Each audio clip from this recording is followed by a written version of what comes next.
Olá, Rodrigo. Aqui quem fala é José Gabriel da Silva, do Segundo Eletro. E hoje vim apresentar as respostas da prova. A primeira questão, ela pede, para os transistores dos circuitos abaixo, adote beta igual a 200. Para cada circuito, calcule a tensão e corrente na carga, a corrente de coletor do transistor, a tensão e corrente na saída do amplificador operacional e a potência dissipada pelo transistor. Bem, eu fiz por passos, então eu vou apresentar vários cálculos e, por fim, vou apresentar os valores exatos. Bem, o primeiro passo foi encontrar o ganho. O ganho é igual a menos R1 dividido por R2. Então, o ganho vai ser igual a menos 2.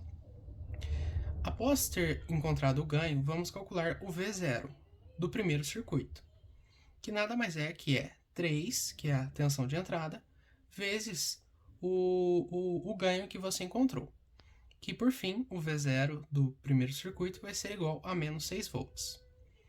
Depois eu calculei o IRL do segundo circuito, que vai ser igual ao 5, que é a tensão de entrada, dividido por R5.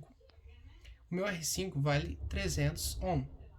Então 5 dividido por 300 vai equivaler que o IRL do segundo circuito é igual a 16,6666 mA. Depois disso, pude calcular a tensão do RL do segundo circuito, que seria a corrente que a gente acabou de encontrar, vezes o RL. Então, a tensão de RL no segundo circuito seria igual a 1,99 volts. Arredondando, seria 2 volts. Partindo agora para o segundo passo, vamos calcular o IC2, que ele vai ser igual ao IRL do segundo circuito, ou seja, 16,6 mA. Com isso, podemos então calcular o IR1, que vai ser 6 dividido por 12K. Então, ele vai valer 0,5 mA. O IRL do primeiro circuito vai ser igual a menos 6 dividido por 120. Então, o IRL do primeiro circuito vai valer menos 50 mA. Com isso, podemos calcular a tensão de RL do primeiro circuito, que vai ser igual a menos 50 mA vezes 120, ou seja, menos 6 volts. E o IC1 do primeiro circuito vai ser igual a 49,5 mA negativo.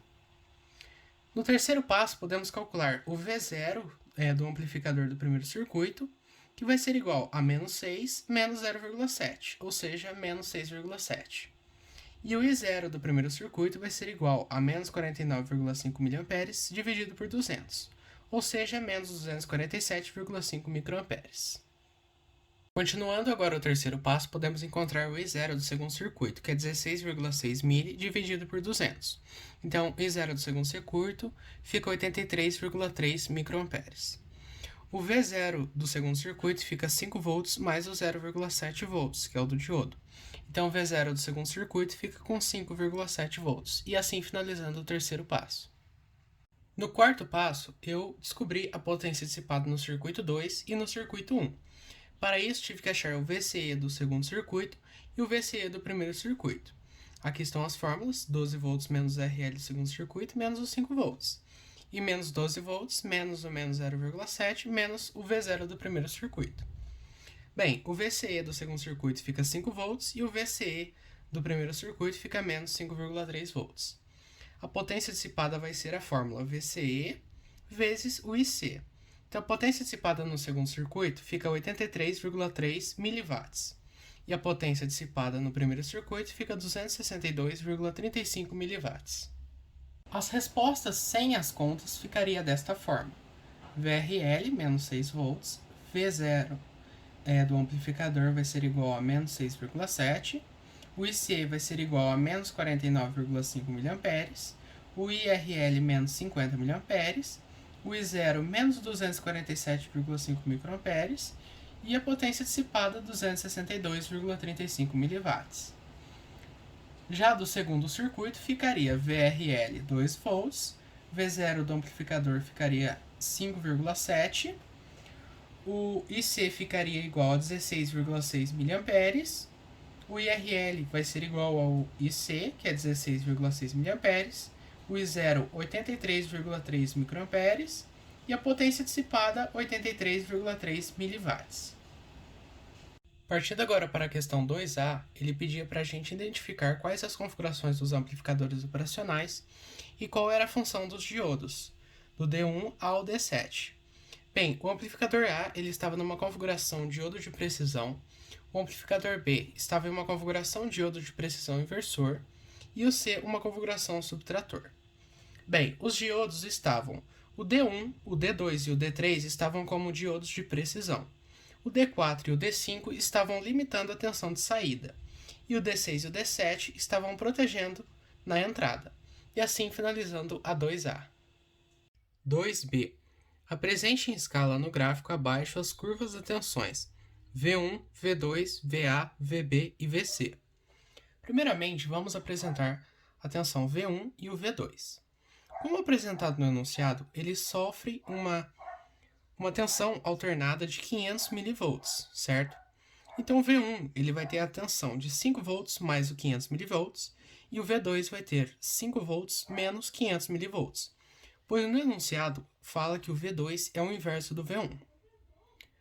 Então, no gráfico vai ficar assim.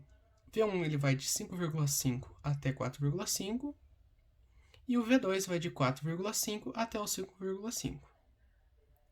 E assim finalizando a letra B. Agora vamos representar o VA. Para calcularmos o VA, temos que calcular o VA máximo e o VA mínimo, com a seguinte fórmula: V1 menos o V2 vezes o 6K dividido pelo RG mais o 1. Substituindo na fórmula, ficaria 5,5 menos 4,5 vezes 6K dividido por 6K, mais o 1. Consecutivamente, teremos que o VA máximo seria de 2 volts. Já o VA mínimo seria ao contrário, seria 4,5 menos 5,5. Aqui ficariam os mesmos dados e, consecutivamente, o VA mínimo teria menos 2. Então, a representação no gráfico ficaria dessa forma: menos 2 mais 2, menos 2 mais 2, menos 2 mais 2. Agora, o valor de VB seria igual ao VA mínimo, que é igual a menos 2. Com a representação no gráfico, ele ficaria dessa forma, sempre no menos 2. Partindo agora para a representação do VC, precisamos calcular primeiramente o V0.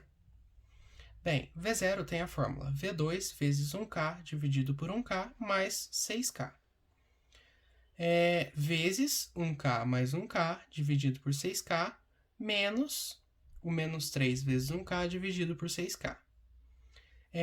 Resolvendo, substituindo os valores, vamos encontrar que V0 vai valer igual a menos 1,02.